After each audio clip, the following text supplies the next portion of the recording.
كتبدا القصة ديالنا مع تيسا، البنت اللي واقفة وسط الغرفة ديالها كتجمع حوايجها حاجة بحاجة، وكتوجد راسها لمرحلة جديدة بحياتها. الجامعة نهار كبير وحلم جديد، والحياة كاملة غادي تبدا من هاد اللحظة.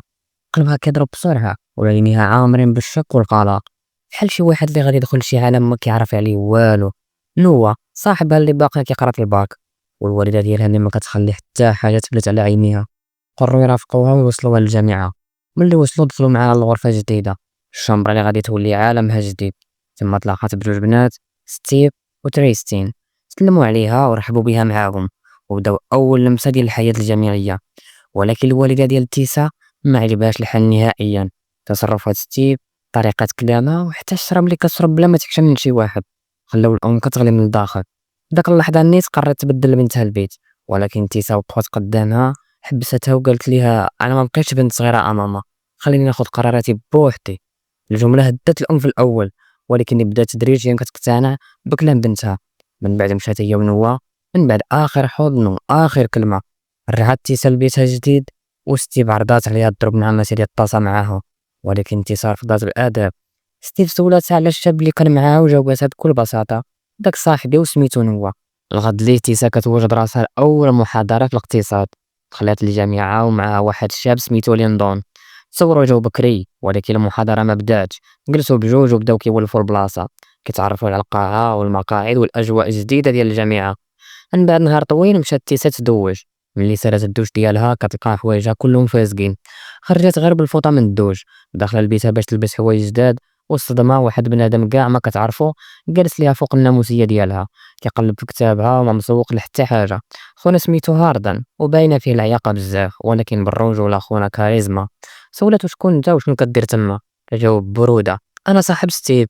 تيسا طلبت منه يخرج باش تبدل حوايجها، ولكن هو رفض وقال ليها وانت ما تخافيش، راه ما غادي نشوف لك والو انايا. خونا قاري في اللامبالاة جوج ديال المرات. مباشرة من بعد وصلت ستيف وعرفت تيسا على هاردن. عرضات ستيف على تيسا تمشي معاهم لواحد الحفلة، ولكن تيسا رفضات، حيت وعدات الوالدة ديالها وعشيرها نوا باش تركز غير في القراية. ناض هاردن ورجع ليها الكتاب ديالها، وقال ليها بلي قراها من قبل وخسر ليها الأحداث ديالو. اليوم الثاني مشات تيسا تجلس في واحد القهوة بوحدها باش تراجع دروسها. شافت تما هاردن مع الطبقة ديالو، بقات تشوف فيه بزاف، وبان بلي هي معجبة به من خلال النظرات ديالها. من بعد مشات تكمل القراية في المكتبة. جات عندها ستيف وقالت ليها بلي كاينه واحد الحفله اليوم في دار واحد صاحبهم، وبقات كتضغط عليها باش تمشي معاهم. اضطرت تيسا توافق. في الليل وجدت راسها هي وستيف للحفله. ملي وصلوا ستيف عرفتها على صحابها اللي كان من بينهم هاردن. بانت واحد البنت من الطبقه ديالهم سميتها مولي، وضحكات على لاغوب ديال تيسا اللي كانت محتشمه بزاف. جبروها وزيروا عليها باش تشرب معاهم، وقررت مولي يلعبوا واحد اللعبه ديال الصراحه والجرأه. بداو مع تيسا هي الاولى، وسولتها واش سبق ليها دارت شي علاقة جنسية. تيسا حشمت بزاف ورفضت تجاوب على هاد السؤال هذا، واختارت التحدي. تحداوها باش تبوس هاردن. هاردن قرب منها، ولكن تيسا ما خلاتوش، وتقلقات من تصرفاته وخلات اللعبة وخرجت. من بعد عيطت لعشيرها نوى باش تطمن عليه. سمع صوت صداع حدها وسولها فين راها كاينة. قالت ليه بلي راها في واحد الحفلة مع ستيف، وقالت ليه بلي راها شربات. نوى تعصب عليها حيت ما كانتش كدير بحال هاد التصرفات من قبل. تيسا قطعت المكالمة وهي مقلقة حتى هي. رجعت للحفلة ولقات واحد البيت خاوية فيها بزاف ديال الكتوبة. دخلت جلست فيها، ومباشرة من بعد دخل عليها هاردن وسولها شنو كدير في البيت ديالو. تيسا صدمات في الأول حيت ما كانتش عارفة بلي ديك الحفلة راها في دار هاردن. هاردن بدا كيقول ليها اقتباسات من الكتاب اللي في يديها، وقرب ليها بطريقة غريبة. تيسا توترات بزاف وخلاتو ومشات. من بعد شوية صيفط ليها نوى ميساج واعتذر ليها على الطريقة باش هضر معاها، وقال لها بلي دار داكشي غير حيت خايف عليها. تيسا قرات الميساج ولكن ما جاوباتوش. لغد لي دخلت تيسا المحاضرة ديال الأدب الإنجليزي. البروفيسورة بدات تناقش مع الطلبة واحد الرواية رومانسية. طلبت من كل واحد فيهم يقول رأيه. قال هاردن بلي هاد الرواية خيالية بزاف وما كتعبرش على الواقع اللي عايشين فيه. تيسا قاطعته وقالت ليه بلي هو غلط، حيت هاد الرواية كطالب بحقوق ديال المرأة. بقاو بجوج كيتجادلوا طول المحاضرة. ملي سالاو مشى هاردن يهضر مع تيسا وحاول يفتح معها أي موضوع، ولكن هي ما بغاتش، وقالت ليه بلي راها مرتبطة ومحال واش تكون في بيبها. هاردن قدر يحشمها بالهضرة، وقال ليها بلي فهماتو غلط حيت كان جاي غير باش يناقش الرواية كلها ومشى. من بعد مشى ليندون يبرد عليها حيت كانت معصبة. قال ليها بلي هاردن كيتعامل بهاد الطريقة مع كلشي. سولاتو كيفاش عرف؟ قال ليها بلي ماما مرتبطة بالمستشار سكوت اللي هو الاب ديال هاردن. داكشي علاش ليندون وهاردن عائلة وحدة وعايشين مجموعين في نفس الدار. في الليل مشات تيسا مع ستيف باش دير واشم جديد. ستيف اقترحت عليها حتى هي دير واشم. تيسا قالت ليها بلي ماماها غادي تغضب عليا الا دارت شي حاجة بفعل هادي، حيت الوالدة ديالها متحكمة في كلشي في حياتها، لدرجة أنها اختارت ليها نوا باش ترتبط بيه، وكتضل ديما تحسسها بلي راها صغيرة وغير مسؤولة.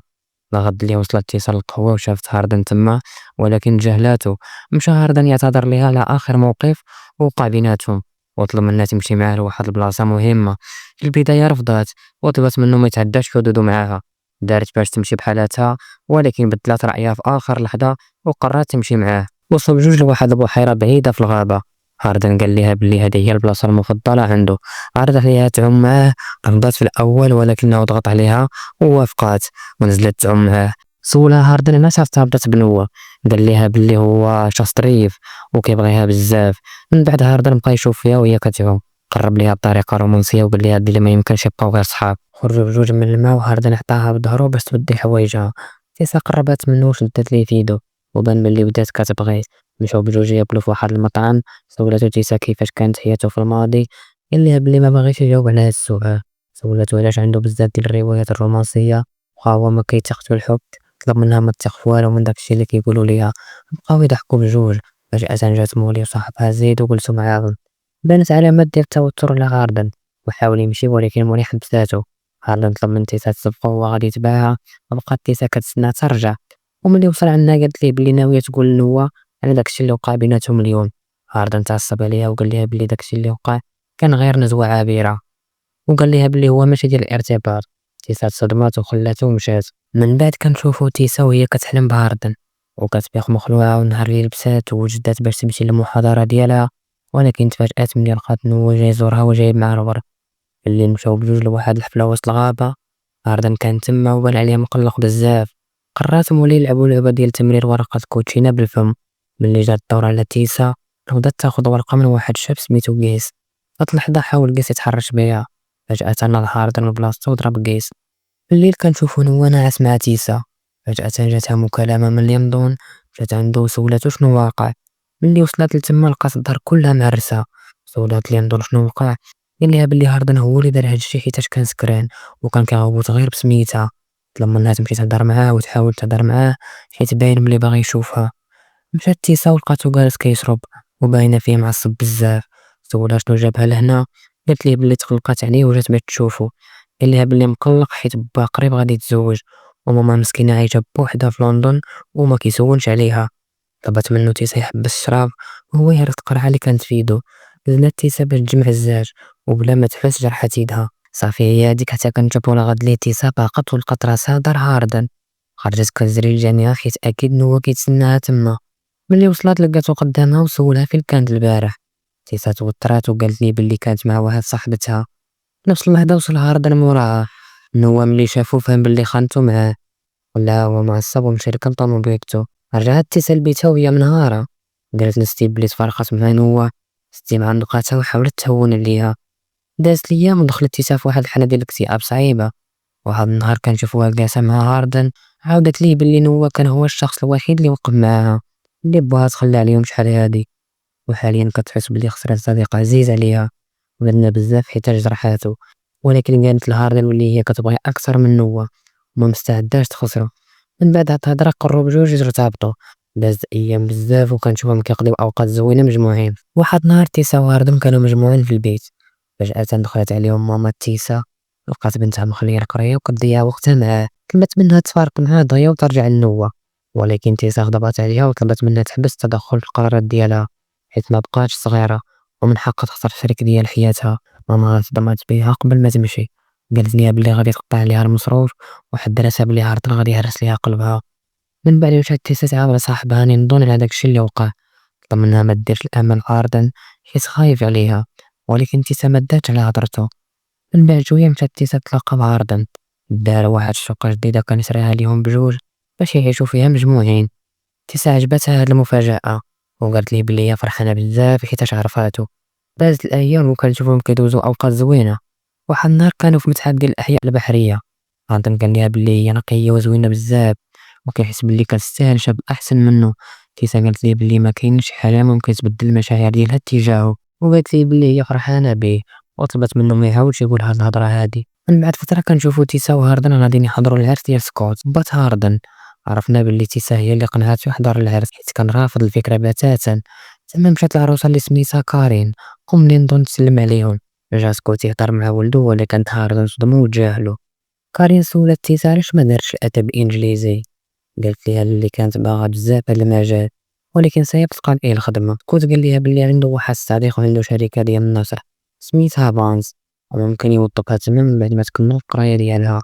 من بعد حست تيسا بلي عشيرها مقلق، شداتو مشاو يشطحو بجوج. من بعد شي دقائق مشى سكوت يهضر مع كاع المعروضين، بان كلامو بلي هو راجل مثقف وواعي. هردا تعصب من تصرفات بوه المزيفة وقال ليها بلي بغا كيتسنى شخصيا ماشي ديالو وبلي ما قادرش يسامحو هداك الشي اللي وقع شحال هادي. سولاتو تيسا شنو اللي وقع، قال ليها هاردن بلي مبر طول عمرو هو مدمن على الشراب. عاود ليها بلي ملي كان عنده 8 سنين با دار مشكل مع شي شبارة في واحد القهوة، من بعد هادوك الشبارة اقتحمو دارهم باش ينتقمو منو ولكن با ما كانش في الدار ديك الساعة. داكشي علاش قرروا الشبارة يهجموا على ماما يغتصبوها. تيسا تصدمات من داكشي اللي سمعات وحاولت تهون عليه ولكن سولاتو علاش كيكره با بهاد الطريقة. الغد لي كنشوفو مونين كتراقب تيسا، حست بلي كاينة علاقة بينها وبين هاردن. مشات عند تيسا وحاولت تطيحها بالهضرة ولكن تيسا فهمات نيتها وتجنبت تهضر معاه في هذا الموضوع. ناض ليه شافت تيسا ميساج وصل لتليفون هاردن من مولي، فهمات من محتوى الميساج بلي هو مخبي عليها شي سر كبير. مشات عندو وهي معصبة وسولاتو شنو مخبي عليها، طلب منها تهدن وتثيق فيه وقال ليها بلي غادي يمشي يتلاقى بمولي وطلب منها ما تتبعوش. دازت ساعات بزاف وهاردن ما وصلش للدار. تيسا تقلقات عليه وما عرفاتش كيفاش تتصرف مع مولي. من بعد شوية وصل ليها ميساج من كيس وطلب منها تلاقاه باش يقول ليها فين هو هاردن. جات عند كيس قال ليها بلي غادي تلقاه شيرا في واحد القهوة. ملي دخلت لقات مولي وصحابها جالسين مجموعين. تيسا سولاتهم على بلاصة هاردن، سولو علاش مهتمة بيه لهاد الدرجة. تيسا جابتهم بالثقة وقالت ليهم بلي راهم مرتبطين. فجأة جا هاردن يجلس معاهم بان عليه التوتر. وقفات تيسا وسولاتها مرة أخرى شنو مخبي عليها. ديك الساعة مولي وراتها واحد فيديو فيه هاردن ملي كانوا كيلعبوا لعبة ديال الصراحة وجرأة. هاردن قال في الفيديو بلي غادي يطيح تيسا في الشبكة ديالو ومن بعد غادي يهرس ليها قلبها حيتاش رداتو ملي حكموا عليها تبوسو. تيسا تصدمات من داكشي اللي شافت وما استوعباتش بلي كان غير كيضحك عليها هاد المدة كاملة. خرجاتو هي من نهار وكتبكي. مشى هاردن موراها وقال ليها بلي دار داك الشي بصح ولكن من بعد ما تعرف عليها بغاها وتعلق بها ديال بصح. ولكن تيسا قالت ليه بلي ما بقاش باغا تشوفو وخلاتو ومشات. هاد اللحظة نيت كنشوفو تيسا ساكرات لدارنا، لاقات ماماها واعتذرت ليها على داكشي اللي دارت آخر مرة. قالت ليها بلي كان عندها الحق وكاع داكشي اللي قالت ليها على هاردن. من بعد مشات تلاقات بنوا واعتذرت ليه حيتاش جرحات مشاعره وطلبت منو يرجعوا صحاب. ومن بعد فترة رجعت تيسا لجامعها قررت تركز غير في القراية، بدلت التخصص ديال الأدب الإنجليزي وقلبت على خدمة في شركة بانز. آخر نهار في القراية مشات البروفيسورة تعطي تيسا ضربنا عند هاردن. تيسا فتحات الظرف ولقات صور تحتها ميساج من هاردن كتب ليها في الميساج بلي قرا بزاف ديال الروايات الرومانسية وما كانش كيتيق شي حاجة سميتها الحب حيتاش كان كيشوفو شي حاجة غير خيالية وصعيب يتحقق. ولكن هادشي كله تبدل ملي تلاقى بها وبغاها. تأكد ديك الساعة بلي الحب كاين بصح حيت هي بدلت حياتو للأحسن وخرجاتو من الظلام اللي كان عايش فيه. فكرها ملي سولاتو شكون كيبغي أكمل وقت في حياتو ولما جاوبهاش قال ليها بلي الإجابة الحقيقية على هاد السؤال هي انتي. اعتذر ليها آخر ميساج وطلب منها تسامحو. من بعد فترة كنشوفو تيسا جالسة بوحدها حدا البحيرة. مشى هاردن يجلس حداها بلا ما يهضر نهائيا. حتى لهنا كنكون وصلنا لنهاية الجزء الأول من قصة الفيلم ديالنا. انتظروا باقي الأجزاء في الفيديوهات الجاية. واحد الملاحظة اللي مهمة بزاف، الفيلم غير مناسب للمشاهدة مع العائلة وكذلك غير مناسب للجمهور الناشئ. ونشوفكم في الفيديو الجاي وتهلاو.